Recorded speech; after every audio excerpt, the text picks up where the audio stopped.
নাটক ছিল প্রিয় ফুল তুমি, রহিম সুমন ভাইয়ের পরিচালনায়। আর আমার কো আর্টিস্ট ছিল হচ্ছে পার্থ শেখ।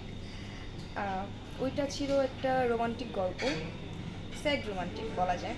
লাস্টে আমাদের অনেক ট্রেজেডির মধ্যে দিয়ে মিল হয়। আর বাকিটা বলা যাবে না, বাকিটা দর্শক বুঝবে।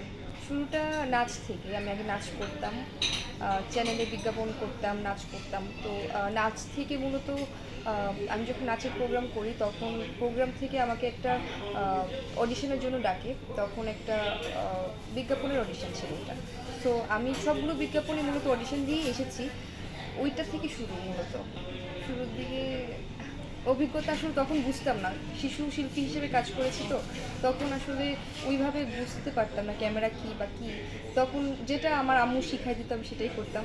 সো ওইটাই করতাম, সবাই অনেক প্রশংসা করতো, হাততালি দিত, আমি ততটুকুতেই সন্তুষ্ট ছিলাম। আসলে নাটক করছি, আর সিনেমাটা আসলে সবারই স্বপ্ন থাকে। মানে যত নাটকই করুক, সিনেমাটা সবার লাস্ট টার্গেট থাকে।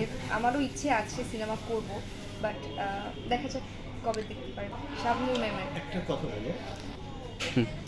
আমি এখনো অনেক ছোট মানুষ, কাজ করছি, কাজ শিখছি। শিখছি, শেখার পর যখন মনে হবে যে আমি সিনেমার জন্য পারফেক্ট, তখন আসবো ইনশাল্লাহ। নায়িকাই তো অভিনেত্রী, অভিনেত্রী তো নায়িকা। প্রতিষ্ঠিত করতে চাও, আমি শিল্পী, আমি সব মাধ্যমে কাজ করব। সাকিব খান অবশ্যই নাম্বার ওয়ান। ওনার সাথে কাজ করার ইচ্ছে সবারই থাকে, নতুন হোক পুরান হোক সবাই চায়। সো হোয়াই নট, আমিও চাই।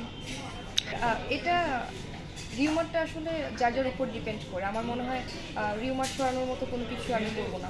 তো 12 থেকে 13টা হবে, আর বিজ্ঞাপন 15-20টার মতো।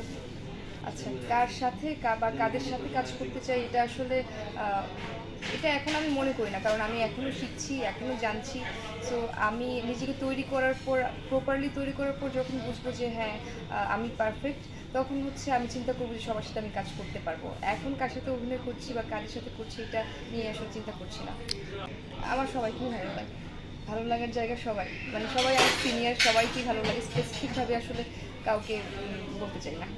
তার সাথে কাজ করতে ভালো লাগে বা লাগবে, এটার থেকে বড় ফ্যাক্ট হচ্ছে আমার নিজেকে নিজের ভালো লাগতে হবে, নিজের ভালো শিখতে হবে, ভালো জানতে হবে, ভালো কাজ করতে হবে, এটাই।